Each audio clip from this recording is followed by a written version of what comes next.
very much for sharing your insights about LifeWave. Up next, we have Mr. Giancarlo Capco to do a quick presentation about his products. And this will be followed by Dr. Lawrence Acierto. And this topic is about know the law and be safe, defenses that are exempted from criminal punishment. In the meantime, let's welcome on stage, ladies and gentlemen, Mr. Giancarlo Capco. Hello sa inyo lahat. Hindi ko na-explain lang todo lahat kasi for past, kung year tayo nag-start, 2017.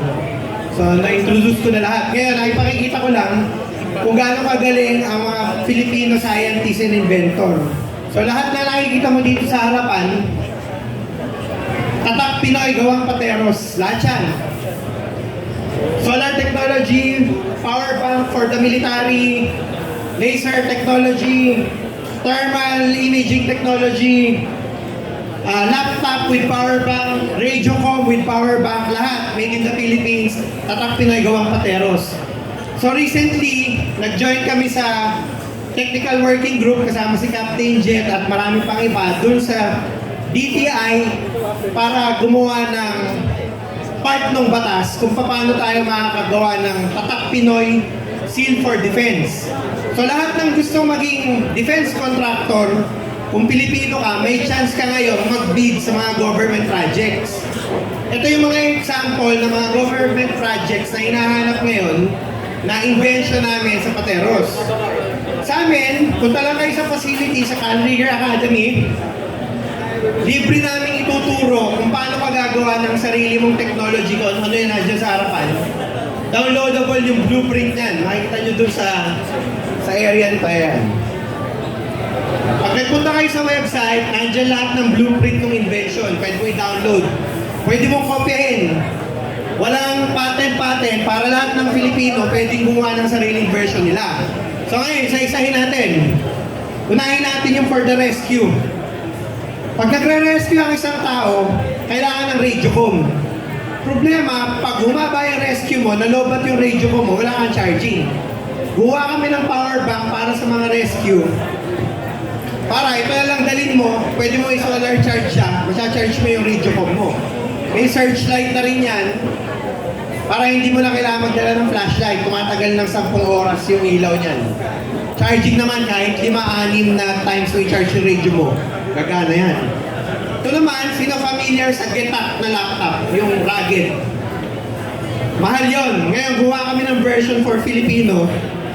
May laptop na siya, may power bank na rin siya, pwede na rin yung radio mo. Tapos, pwede nyo gawin ng kayo lang gagawa. Hindi lang ibibili, gumawa ka ng sarili mo. Solar naman, sabi, paano kung wala ng araw? Hindi ka makakapag-solar. Gumawa kami ngayon ng power bank for radiocom din, mga industrial and military. Meron ng dynamo charging. Para hindi ka na magsa-solar, kung tayong lahat, iikot lang natin yan, hindi yan malulubat. Again, downloadable yung blueprint niyan sa Canrigger Academy for DSC sa website. Pwede nyo kopyahin para lahat tayo merong kanya-kanyang version. Next, small version. Tactical para sa Philippine Navy to. So, nandyan yung pinagawa namin. Portable din siya, may searchlight din. Pero for radiocom din yung purpose niya. So, mga basic, pero kailangan natin for survival and preparedness.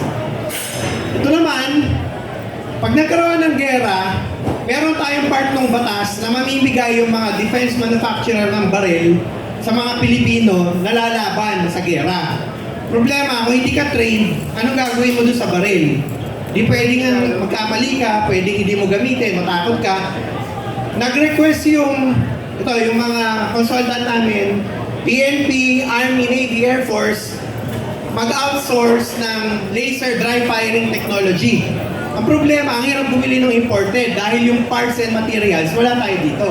So sabi ko sa kanila, gawa na lang tayo. So gumawa kami ng law enforcement version, may civilian version din, andun sa booth, pwedeng testingin yan mamaya. Para bago pa tayo bumili ng baril, nakapag-training na tayo for dry firing. Sabi nung isa kahapon, parang laruan yan, ang gaang, plastic. Meron kasing civilian version. Yung sa law enforcement, ginawa na namin bakal. So ito yung sa example niya, ayun yung target. sensitive lang sa ilaw, kaya nilagyan namin ng cover. So pag tinesting natin, makikita natin kung parang laruan ba o pwede na sa law enforcement. So ganito siya.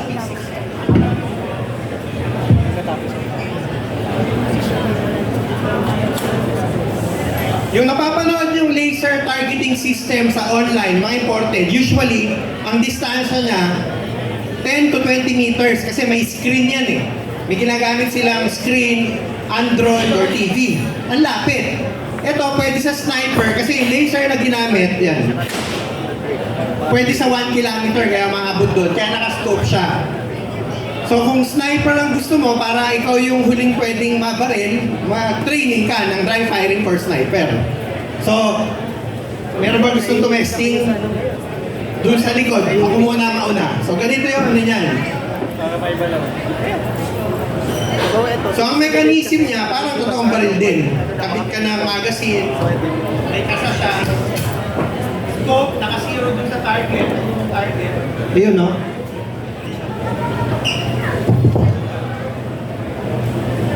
So yung boring na laser targeting, ganito.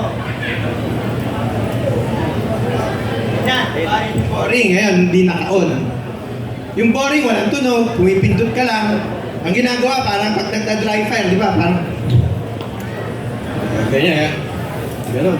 Yun, no, sabi parang ano, yung pakakaiba. So ngayon, lagyan natin ng konting